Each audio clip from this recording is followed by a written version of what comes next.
como é que vocês estão? A gente está aqui para gravar mais um MD Ensino Cast. Meu nome é Juliana, vocês já me conhecem e hoje aqui eu tô com uma convidada super especial. Eu tô com a Samira. A Samira, que é médica pela Multivix, fez cirurgia geral na Santa Casa, fez cirurgia vascular no CAM.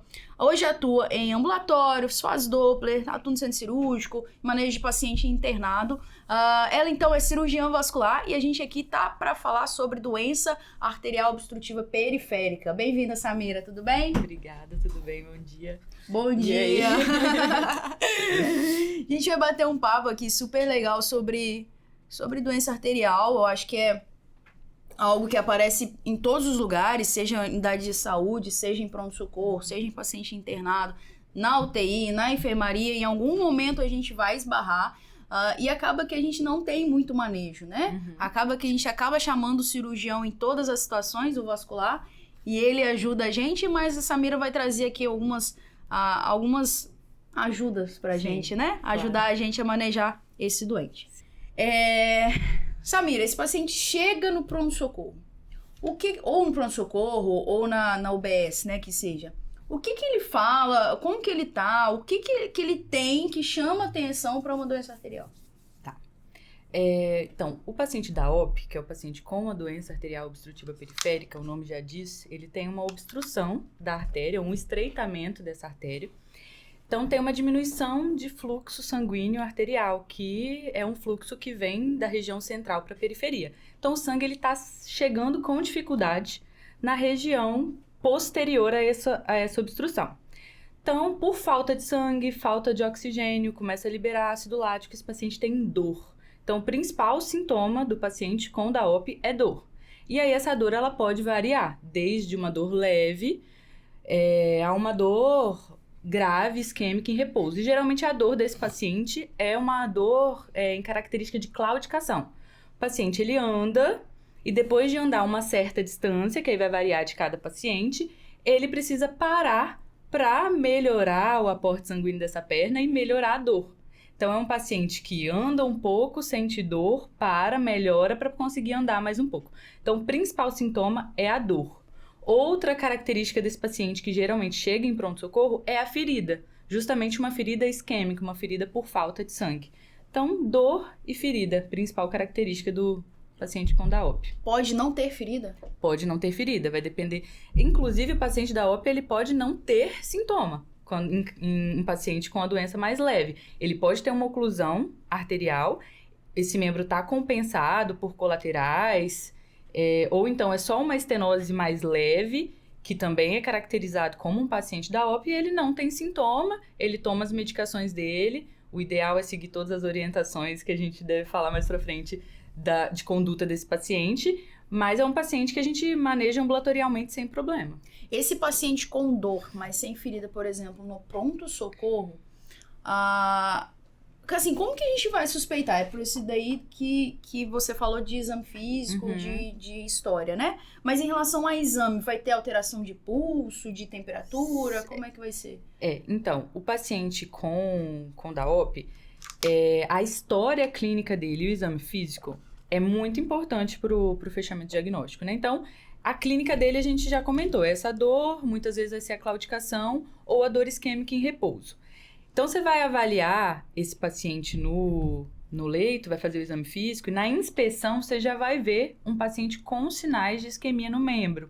Ele vai ter uma distrofia muscular, ele vai ter rarefação de pelo, ele vai ter uma unha mais grossa, pode ter ferida ou não, ele pode estar com o membro mais pálido ou até cianótico, e até mesmo com uma hiperemia. Porque ele pode estar ele faz uma hiperemia reativa, que é uma vasodilatação compensatória, para tentar chegar sangue lá para esse pé que está precisando de fluxo e não está chegando, né? Ele está com uma demanda alta de sangue e não está tendo esse aporte sanguíneo adequado. Então, ele faz uma hiperemia reativa compensatória. E aí é com veia mesmo? A veia dilata ou é arterial? Não, é tudo. Ele é meio que ele faz essa vasodilatação até mesmo de colaterais, porque esse paciente ele tem colateral. É um paciente crônico, né? Então ela vai fechando, a artéria vai fechando aos pouquinhos. Então nisso que vai fechando e o sangue vai tentando descer, ele vai formando vasinhos colaterais, igual é no restante do corpo, igual é no paciente que infarta e às vezes não tem um desfecho tão trágico, porque tem colaterais e tem outras artérias também para nutrir esse membro.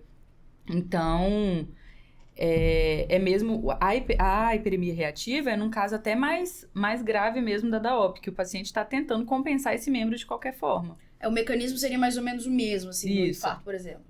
Isso. Você vai para colaterais, tem uma obstrução, seria mais ou menos o mesmo mecanismo. A fisiopatologia é bem parecida. Tanto que em relação a fatores de risco e intervenções aí em fatores de risco... É basicamente o mesmo da doença aterosclerótica coronariana. Paciente dislipidêmico, hipertenso, diabético, obeso... Tabagismo principalmente... Às vezes, inclusive, chega paciente pra gente que ele é jovem, não tem comorbidade nenhuma, mas fuma desde os 15 anos. Então, assim, o tabagismo é um fator de risco muito importante para a doença aterosclerótica, porque a placa aterosclerótica ela é uma placa inflamatória. Então, assim, o cigarro, ele inflama muito, né? Eu acho até que na vascular eu aprendi muito como o cigarro, ele é além dos pulmões, por exemplo. Porque eu tenho muitos amigos não médicos que eles falam, eu tenho um amigo que fuma a vida inteira, foi no pneumologista e graças a Deus tá tudo bem. Mas não é só o pulmão, né? E não sei se isso é tão divulgado, assim, como o cigarro ele prejudica em tudo e principalmente, assim, na minha parte, né, da doença vascular, o cigarro é um grande vilão. Para esses pacientes, ele pode ser, inclusive, o único fator de risco do paciente. Caramba. Você acha que pode ter relação também agora com esses vapes novos? Você sabe alguma coisa? Eu acho que ainda é muito novo pra gente ter... dados suficientes. Os estudos falam mais do vape em relação ao pulmão. Sim. Mas eu acredito que como ele é inflamatório, assim como o cigarro comum, eu acho que ele também vai ter os mesmos malefícios para esses pacientes. Entendi. E Samira, assim, perguntando bem basicão, porque realmente...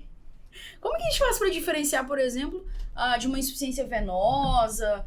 O que chama a atenção para realmente saber se isso é arterial, se isso é venoso? Assim, são doenças bem diferentes, mas que é realmente uma dúvida muito comum do não especialista. Pra gente hoje é muito óbvio, né? Mas de você bater o olho numa perna e falar assim, essa ferida é venosa, essa ferida é isquêmica. Isso aí é treinamento mesmo do olhar e das características desse paciente. Mas, no geral, a fisiopatologia é diferente, né? Porque uma é o problema na artéria, é o problema de levar o sangue para a extremidade. O outro é o problema no retorno venoso. Então, o paciente com uma insuficiência venosa crônica mais avançada, que tem ferida, ele tem dificuldade nesse retorno venoso, então ele tem edema, ele tem hiperpigmentação por depósito de hemosiderina, então ele tem a conhecida como dermatite ocre. A ferida geralmente é mais em topografia de região medial, onde fica a safena. Não é regra, porque a gente tem várias perfurantes na perna que podem estar insuficientes levando essa ferida, mas assim, e tem as características diferentes de uma ferida isquêmica, lá da periferia geralmente, né? Não é via de regra, mas de uma ferida que ela está sendo ali nutrida por uma veia insuficiente que não está retornando seu sangue da forma adequada.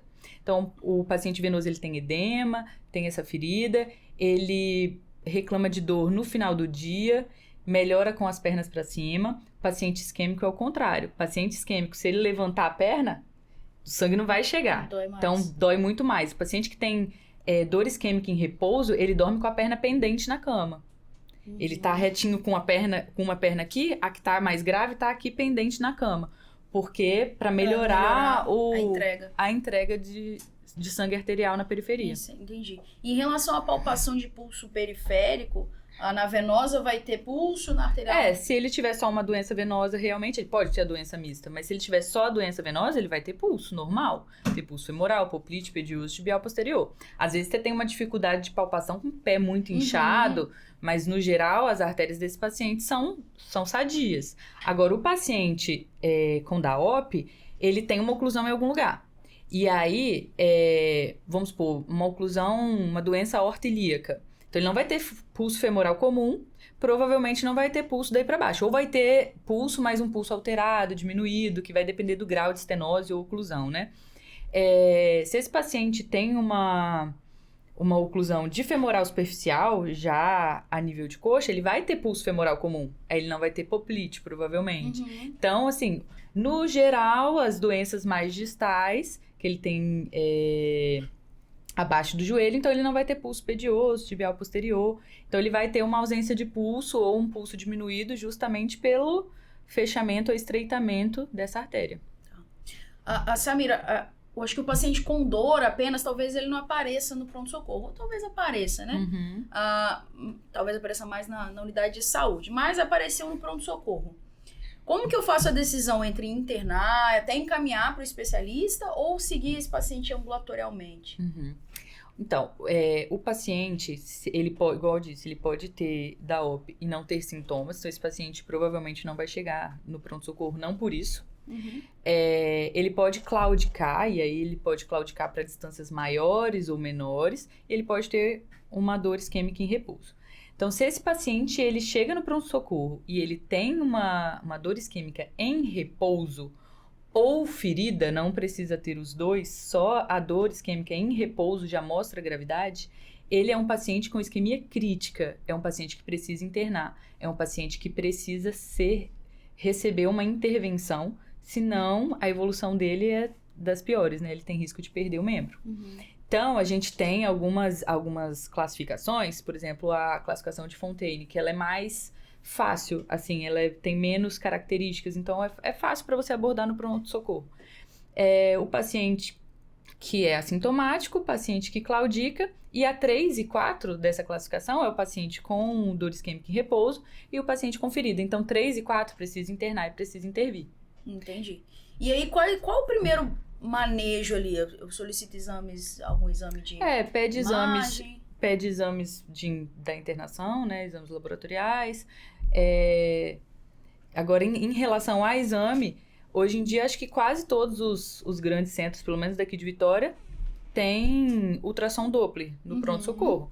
Então, apesar do diagnóstico ser ali basicamente clínico e exame físico, você fecha esse diagnóstico e nomeia melhor esse diagnóstico com o Doppler arterial. Que aí você vai conseguir estudar todas as artérias desse membro, vai ver se tem fluxo dentro dela ou não. E vai, esse paciente ele tem DAOP, a doença dele é do segmento femoropoplite. Então você dá nome à doença e isso ajuda também o cirurgião nos próximos passos do tratamento cirúrgico intervencionista desse paciente. Tá, então você pede exames gerais e solicita o Doppler. Solicita o Doppler. Além do manejo clínico, manejo da dor, se agasalha esse membro, que é um membro que está mais frio, então agasalha o membro. AS estatina, se os pacientes, até o assintomático tem DAOP, ele vai estar no mínimo com uma antiagregação plaquetária e uma estatina.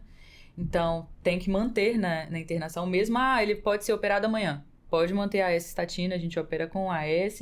Então, assim, esse paciente e o resto que ele tem que mudar para a vida dele inteira, independente dele ser submetido ou não a uma cirurgia, ele vai precisar ter mudança do estilo de vida, parar de fumar, porque senão ele vai ser tratado e vai ocluir o enxerto, vai ocluir o stent. Então, ele precisa parar de fumar. Precisa controlar a pressão, a hipertensão, a diabetes, toda a doença de base dele. E aí encaminhar esse paciente para o serviço de referência. Se não tiver vascular no serviço, então, se eu interno, eu preciso encaminhar para o serviço de referência. Precisa encaminhar. Não consegue manejar, né? Nesse caso da isquemia em repouso e da ferida, não, porque esse paciente ele precisa de intervenção. Ele vai ser submetido a algum tipo de intervenção cirúrgica ou endovascular. Quais são os principais, só rapidamente, assim, de intervenção cirúrgica que vocês fazem?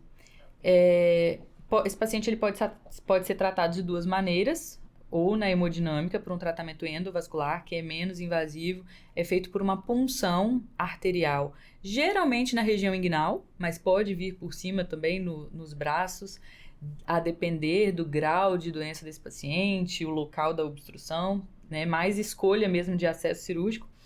E a gente faz tudo por dentro da artéria. E aí faz primeiro a arteriografia, programa o tratamento e balona ou coloca stent, abre essa artéria por dentro, né? E se o paciente ele não consegue ser tratado na hemodinâmica, às vezes por uma lesão muito grande, porque essa lesão a gente precisa passar ela com fio guia. O fio guia precisa vencer essa lesão para depois a gente abrir. Então, lesões muito grandes, muito extensas, a gente faz uma revascularização aberta, faz um bypass.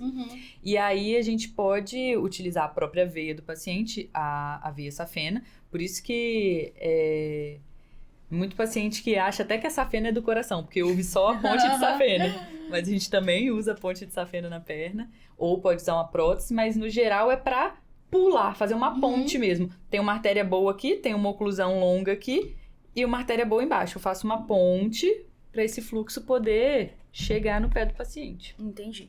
Legal. Ô Samira, e aí eu vou trazer até para a relação um pouquinho mais do paciente grave. Se já existe a isquemia, já isquemiou o membro e aí já tem lá o ponta de dedo, não sei. Como é que faz, assim, esse paciente... vai ter que ser amputado, não tem como recuperar, como é que é? Quando então, já tem isquemia. Quando já tem a isquemia, necrose mesmo, né, aquele dedinho preto, essa parte que tá necrosada, ela não vai melhorar. Mas esse paciente, no geral, a gente não aborda a parte do debridamento ou da amputação imediatamente. Se ele é um paciente da OP, essa parte do dedo vai esperar primeiro a revascularização do membro, seja por via hemodinâmica ou por revascularização, para poder, inclusive, melhorar o aporte sanguíneo desse pé, para depois que eu amputar, cicatrizar o meu coto de amputação, senão ele não vai cicatrizar. E aí eu vou tirar, vamos supor, o paciente chega e aí eu debrido a ponta desse dedo sem fazer nada. A região que eu deixei ali que tá boa agora, daqui uma semana ela vai estar ruim, eu vou ter que cortar mais um pedacinho. E aí é ruim. Então, a gente precisa revascularizar esse membro para depois amputar, seja o dedo, e aí vai depender do nível dessa necrose. E obviamente que vai depender se essa ferida está infectada ou não, porque senão a gente pode fazer um debridamento higiênico e depois revascularizar o membro. Mas eu tô falando de uma ferida, de uma lesão trófica, uma ferida isquêmica que não está infectada, mas não vai cicatrizar e pode infectar. Então, eu vou revascularizar esse membro para depois amputar esse dedo. E se a revascularização for suficiente, esse dedo vai cicatrizar. Falando em infecção, assim, quais são as principais coisas que a gente pensa que essa ferida possa estar infectada? São os sinais flogísticos naturais mesmo. O membro fica quente, fica vermelho, tem edema... Tem saída de secreção, tem uma necrose úmida e não a necrose seca. A necrose seca não assusta a gente. E eu sei que assusta muita gente. Não assusta o vascular. Às vezes mandam fotos pra gente. Meu Deus, eu vi esse paciente aqui agora que tá com todos os dedos necrosados. A gente olha a foto e ok, não é urgência. A gente sabe que vai ter que, inclusive, esperar delimitar. O ideal forma, inclusive, um suco de delimitação até onde esse membro está nutrido ou não. Então, o ideal é esperar delimitar para depois amputar. Então, uma necrose seca, como eu disse, não assusta a gente. A gente vai tomar as medidas necessárias para depois retirar essa parte que está necrosada. Agora, uma necrose úmida, paciente com febre, paciente séptico, com sinais flogísticos na região, sai secreção, aí a gente já pensa em, se ele não for revascularizado hoje, que tem serviços que conseguem. No serviço que eu fiz residência, a gente acompanhava o paciente no ambulatório. Se hoje ele chegava lá com uma ferida isquêmica que precisa de ser abordado, a gente internava esse paciente e já fazia o que a gente chamava de arteriografia armada. Uma arteriografia com intenção de tratar. Os enfermeiros até zoavam a gente porque nossa arteriografia armada era armada até os dentes e sempre saía de lá com algum disparo, ou balão, ou stent, esse paciente recebia, porque a gente tinha o material disponível, né, não precisava solicitar material, a gente fazia arteriografia diagnóstica, via oclusão, e se o material tivesse ali, a gente já tratava na hora. Então, esse paciente, ele entrava, tratava, no outro dia debridava, no outro dia amputava, então, mas não são todos os serviços, na verdade, eu acho que talvez seja até a minoria, porque a maioria dos serviços precisa de olhar qual é o balão específico, do tamanho da artéria, e fazer a solicitação. Então, aí tem que esperar o material chegar, né? Não sei como que são em todos os serviços.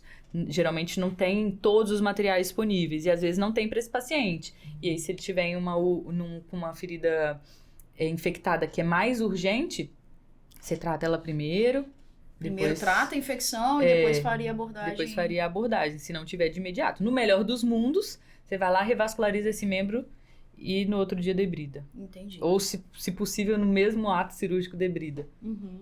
Em relação à área de delimitação da necrose, existe alguma coisa que você faça para ficar mais rápido essa delimitação? Não, é o corpo mesmo. E às vezes, assim, começou com uma isquemia lá na pontinha do dedo. A gente não sabe até onde vai evoluir. E aí vamos supor que você foi lá e revascularizou esse membro. Então, o sangue tá chegando. Existe a possibilidade de perder só aquela pontinha mesmo, mas ele vai formar um sulco de delimitação ali pra mostrar pra gente. Entendeu? E aí, lógico que vai depender da anatomia que você tratou, de quão bom ficou o seu tratamento, até onde chegou esse fluxo, se voltou pulso no pé. Então, isso tudo a gente consegue ter uma noção se esse dedo vai ter uma cicatrização favorável ou não. Tem, inclusive, o índice tornozelo-braquial, que geralmente a gente faz, que é comparar a pressão do tornozelo desse paciente com a pressão do braço. E aí, a partir do ITB, a gente consegue saber se a isquemia desse paciente tá crítica ou não, inclusive comparar antes da cirurgia e ver se melhorou, porque um ITB aí de 0,9 é um ITB que cicatriza. Então, é um paciente que vai ter uma, assim, né, não por via de regra, mas geralmente vai ter uma boa cicatrização. Samira, e aí trazendo também de novo para o paciente mais grave, a gente vê que pacientes às vezes muito graves, uso de droga vasoativa, pode às vezes até isquemiar periferia mesmo, né? Por vasoconstricção. O que a gente pode fazer nesses casos? Nesses casos, o paciente ele não tem doença de artérias tronculares, então a gente não tem como revascularizar esse paciente. São microvasos, né? Então, nesses casos, infelizmente, é esperar delimitar para amputar. Porque a gente não... Os vasos que a gente consegue, as artérias que a gente consegue abordar nesse paciente geralmente são sadias, né? Você vai lá, faz um Doppler, femoral, poplítea, as 3 artérias de perna todas abertas, mas ele tá justamente pela vasoconstrição do choque, da droga vasoativa e tudo mais. Então, é esperar delimitar até onde esse paciente foi acometido com essa isquemia microvascular. E amputar, né? E amputar depois. Não tem muito mais o que fazer. E aí, falando de uma forma mais geral, assim, pro paciente, para quem tá lá na porta, então, o que ele pode fazer de forma rápida para ajudar esse doente que chega? Principalmente tirar a dor do paciente, né? Que ele vai chegar com dor e dói muito. A gente faz analgésico comum mesmo. Lógico que no ambulatório a gente abre mão até, às vezes, de pregabalina, gabapentina. O paciente que tá andando, a gente passa um cilostazol, que ajuda a vasodilatar. No ambulatório a gente consegue manejar melhor. Agora, no pronto-socorro, é tirar a dor de imediato mesmo. Analgesia, a depender do grau dessa dor. Agasalhar esse membro, deixar as medicações que esse paciente já usava, estatina, as medicações das comorbidades dele, deixar a pressão controlada, enfim.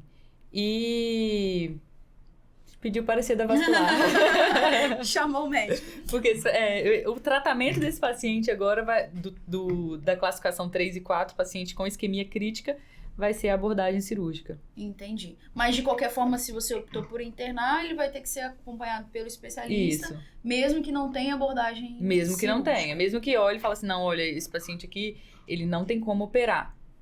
Às vezes, por anatomia da placa, às vezes ele não tem deságue distal, porque tudo pra gente tratar, a gente precisa de uma artéria boa no final, né? Pra fazer a ponte, senão a ponte não tem lugar pra ir. Então, assim, às vezes esse paciente não tem deságue distal, tá com todas as artérias ocluídas, não tem o que fazer. O vascular vai acompanhar e se precisar amputar, ele vai decidir o nível. Então, assim, o vascular precisa acompanhar a classificação 3 e 4 de Fontaine. Esse paciente precisa ficar em repouso? Na verdade, esse paciente acaba ficando em repouso porque ele sente muita dor. Mas ele não precisa ficar em repouso. Inclusive, o paciente que claudica, a gente orienta programa de caminhada, atividade física, justamente para melhorar a compensação dessa perna. Formação de vasos colaterais é quando o paciente anda, é quando o paciente realmente força esse membro. Então, esse paciente ele não tem contraindicação de andar. A diferença é que quando ele tá com a dor isquêmica, ele não consegue andar. Entendi. Mas com a perna pra baixo melhora os sintomas dele. Entendi. Do que ficar deitado. Entendi. Então, às vezes, pra ele vai ser... Ele vai deitar com as perninhas pro lado, caída na cama. O uso de meia compressiva seria mais realmente pra venosa. Pro venoso. Que aí a meia compressiva, ela comprime a musculatura da panturrilha, que, inclusive, no nosso membro, a gente tem algumas bombas de impulsão para poder jogar esse sangue para cima, né? Que o nosso sangue, ele tem que vencer, o nosso sangue venoso, ele tem que vencer a gravidade para retornar pro coração. Então, a veia, ela comprime a panturrilha para poder melhorar o retorno venoso. Então, na doença arterial, não. Inclusive, é contraindicado usar a meia de compressão na doença arterial. Pode deslocar? Pode mesmo prejudicar A vascularização arterial, né? São mecanismos diferentes. Eu quero que esse sangue chegue mesmo. Uhum. Às vezes, a compressão dessa perna pode comprimir tanto que até não faz uma diminuição ainda mais do aporte sanguíneo na periferia dessa perna. E, na verdade, o venoso seria por um mecanismo diferente, né? Seria por um mecanismo diferente. Tipo, o arterial tá funcionando e aí eu preciso que esse sangue volte. Aí pode usar a meia de compressão, fazer atividade física, movimentar o tornozelo. Isso tudo, a nossa musculatura, ela é muito importante mesmo para esse retorno venoso. Então, o paciente venoso usa meia, perninha pra cima, atividade física, pode até andar tratar, também, pode andar normal, pode fazer musculação, pode fazer tudo, até tratar a veia doente. Entendi. Samira, muito bom, gostei demais. Você quer dar mais algum recado, falar mais alguma coisa sobre esse paciente arterial? Quer falar um pouquinho de venoso? Acho que a gente falou sobre tudo. Assim, eu acho que realmente é um bate-papo mais pra quem tá ali na porta, né? Porque realmente a gente não é todo dia. A gente sim, é diferenciar essa dor, assim. Existe também o paciente com oclusão arterial aguda, que é um paciente agudo, né? Então, esse paciente, ele não sentia dor. Ou é até um DAOP que soltou uma placa, mas a dor dele, ela piora muito de forma imediata.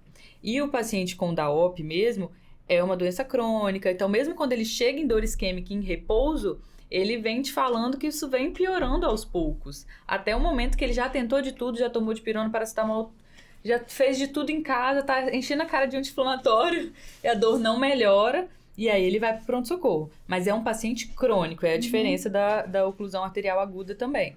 Mas assim, dor na perna no pronto-socorro, entender a característica da dor desse paciente, avaliar o membro, palpa o pulso ou não, e aí, a depender disso, pedir a avaliação do vascular. Eu acho que é isso mesmo, sim, Samira. A gente tá na porta, acaba que a gente tem muita dúvida. Você falou que pra vocês é muito óbvio. Sim, mas hoje é óbvio. Quando eu entrei na residência, não era tão óbvio. Eu já era cirurgiã, já tinha rodado na vascular, já via os pezinhos da vascular. Mas quando eu entrei na residência, que um professor meu olhou pra uma perninha entrando, o paciente entrando, ele olhou pra perna e falou assim, esse paciente é isquêmico. E eu pensei, como que ele sabe que o paciente é isquêmico se o paciente não abriu a boca ainda?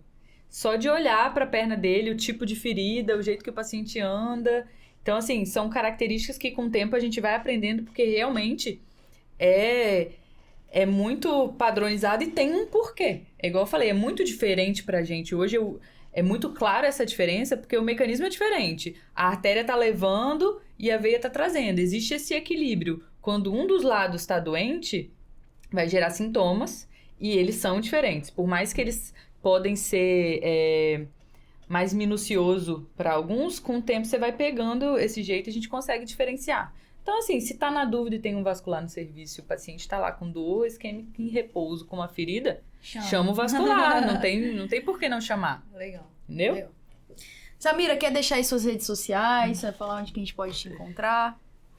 Meu Instagram é Samira Meneghelli. E acho que de rede social só isso mesmo. Samira, muito obrigada pela presença. Eu espero que a gente continue fazendo mais desse. Sim, vamos fazer um do venoso. Vascular, também. Porque são dois mundos bem diferentes. Vamos fazer do venoso. Pessoal, muito obrigada pela presença de vocês. Quem quiser conhecer mais sobre a gente está no Instagram, @MDEnsino. A gente está no YouTube também, Médico de Valor. Temos grupos do WhatsApp, se quiser entrar aí nos nossos grupos, é só mandar uma mensagem também. E a nossa comunidade, qualquer loja aí do iOS ou Android, a gente está lá como MD Ensino. Muito obrigada e até a próxima.